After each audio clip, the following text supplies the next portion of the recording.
Molly here. If you like our content and want us to continue doing what we do, it would be great if you could hit that subscribe button. We need subscribers so that we can get monetized, so that we can continue to do what we do and do more of it. So if you aren't subscribed, please go ahead and hit that subscribe button because that would really help us out a lot. Today, the old man and I watched Black Adam.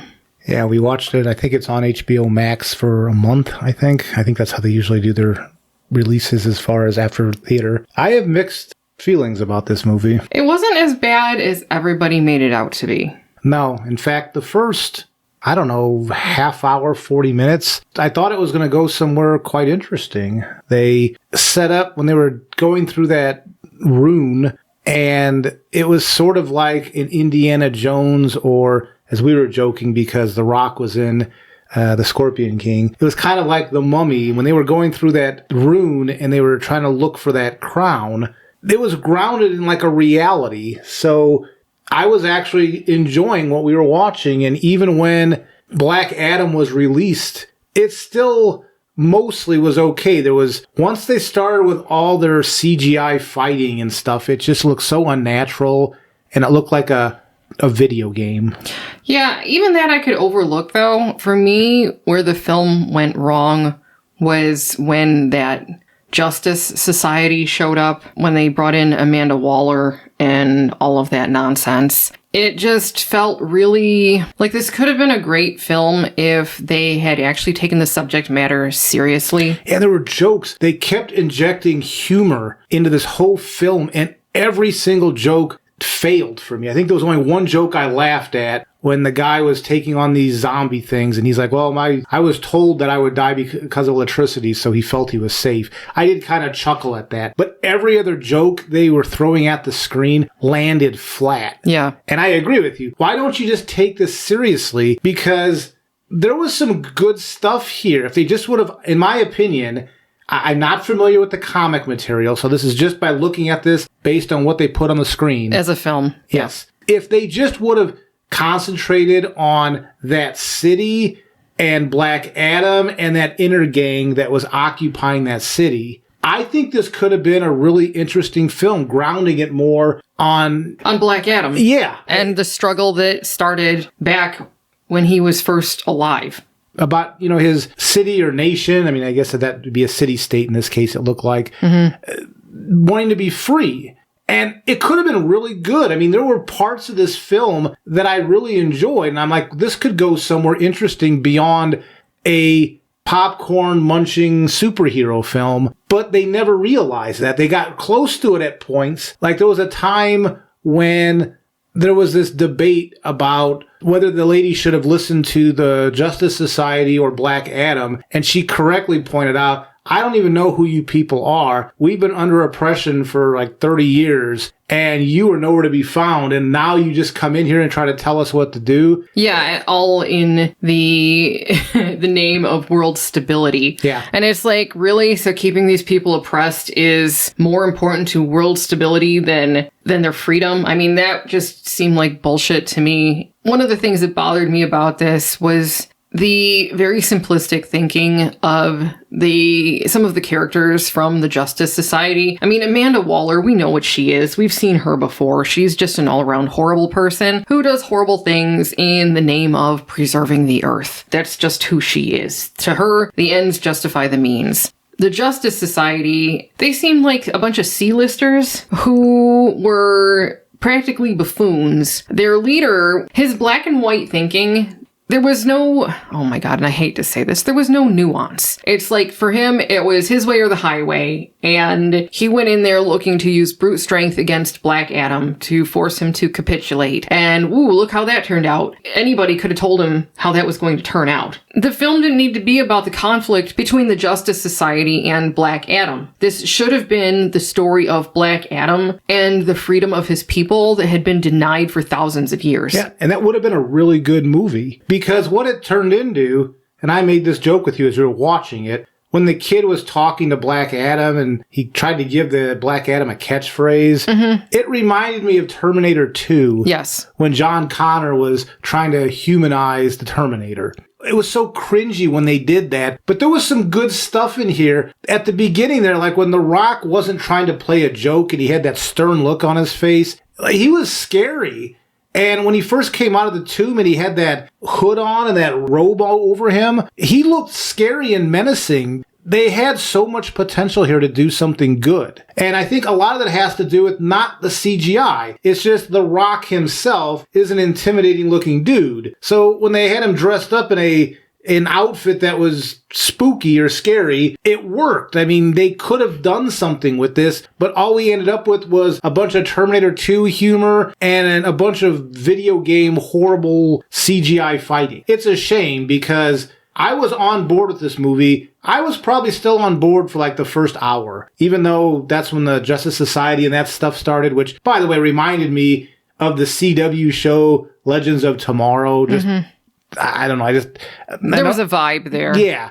But I was even buying into that for a while. And then after a certain point, I gave up and said, this is done. I don't think it ever recovered. When they did the fake out, when Black Adam renounced his power and agreed to go to some sort of stasis so that he wouldn't be a threat to the world or whatever. I don't even really understand. I mean, and then they gave you a fake out because there was still like 40 more minutes to go in the movie. And then this guy got sucked into some place and became some sort of demon enemy. The descendant of the original king who was seeking the crown to get the demonic powers. He figured out the riddle on the crown, and he had to die in order to get those powers. And he made sure that happened. That's why he shut off that shield that he had and allowed Black Adam in, because he needed him to kill him in order to achieve his goals.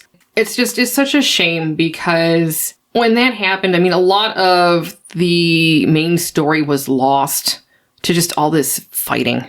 Well, the ending, that was all just a bunch of fighting and CGI, and character dies, I don't really care. Another character fake out dies, don't care. Yeah, there were so many good themes that were lost in this, starting with, where was the Justice Society while these people were being subjugated by just this one group for the last 27 years. That all kind of fell by the wayside at the end, because then Amanda Waller is saying, oh, well, now your city-state is your prison, and if you leave it, then I'll send people to basically kick your ass.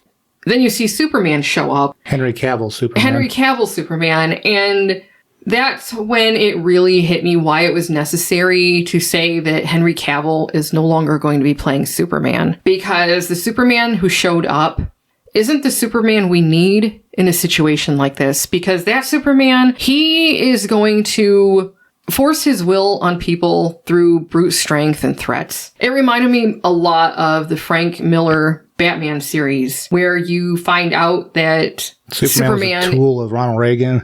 Yeah, and he ripped off Green Arrow's arm to stop him because Oliver wouldn't quit. So many people online were excited because they took Henry Cavill, they gave him the little Christopher Reeve. The lock of hair in the middle of his forehead. And you heard the John Williams theme in the background when he revealed himself. And that, by the way, that was cool, but I agree with you. The messaging there was what? You can't take back the dark Superman that he has been in the films that he has done. You can't undo that at this point. I think they were trying to build this up. I think that next Superman film that's no longer going to happen, I think it was going to be like him versus Black Adam. That's what I think, too. It was going to be like a Batman v Superman, but it was going to be Superman horrible. V Black Adam. Yeah.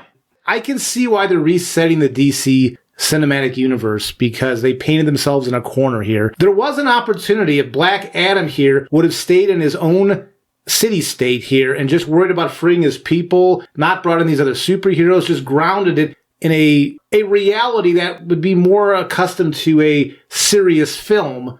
There was a lot of things that they could have worked with here, and I think this film could have moved forward with some of the DC stuff, but I can only recommend about 40 minutes to an hour of this film and say that I thought when The Rock wasn't joking, he was pretty good at this. He was menacing, but when he was joking, oh, it was not good. This wasn't a horrible film, but it certainly wasn't a great film either. And it's just another example of horribly wasted potential, because it could have been a great film. With a different script, this could have been great. Well, they had pieces of it in this script. Well, exactly. If they just would have worked with that, stay with the theme of freeing the city-state here. These people have been oppressed since he's been around.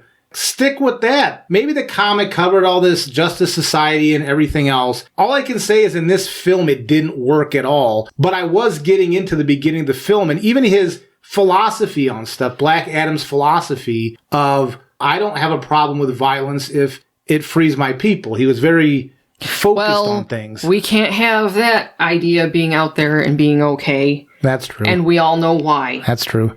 Saying that it's wrong to violently overthrow invaders in your country is a verboten thing.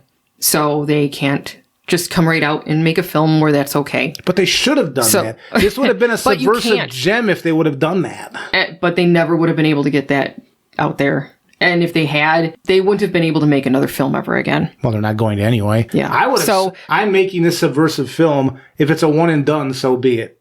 And, you know, it's a one and done anyway. And this is a forgettable film. Yeah, exactly. It's a shame. I can recommend pieces of this when The Rock wasn't joking it up. He was menacing. It had pieces that were good. And then there were lots of pieces that weren't. Long, drawn-out CGI. Badly done CGI, by the way. I mean, when they were fighting in the sky with CG, it looked bad. You could tell it was like a video game, but not even a good video game. It was like a couple of iterations of a console ago video game. Mm-hmm. It looked bad. I felt embarrassed for some of the CGI that was out there. Yeah. At least the stuff that I watched, like from the 80s and 90s, and people make fun of like 90s CGI. Hey, you know what? At least it's moving the story forward. This was just eating up time. This movie was over 2 hours, and it didn't need to be. Yep, and at least the stuff back in the 80s and 90s, the special effects from Terminator 2, some of them haven't aged well, but a lot of them did. And that was cutting edge for the time. They did the best they could. Even the original Terminator with the stop motion of the Terminator, still, yes, you can tell it's stop motion, but it still holds up to tell the story it was telling. But this film, I will say, this was not the best they could do as far as the CGI goes. It just wasn't. This is not cutting edge for 2022. No, it looked like a bad video game. And I wish they had done better. Because this film deserves so much better on a lot of different levels. As I said, wasn't the worst film ever, but it certainly could have been a lot better, and I'm just disappointed that it wasn't. So that's really all I have to say about that. So, any of you guys see Black Adam? What are your thoughts? Love to hear from you guys. Leave your comments in the comment section below. Thanks for listening. Take care.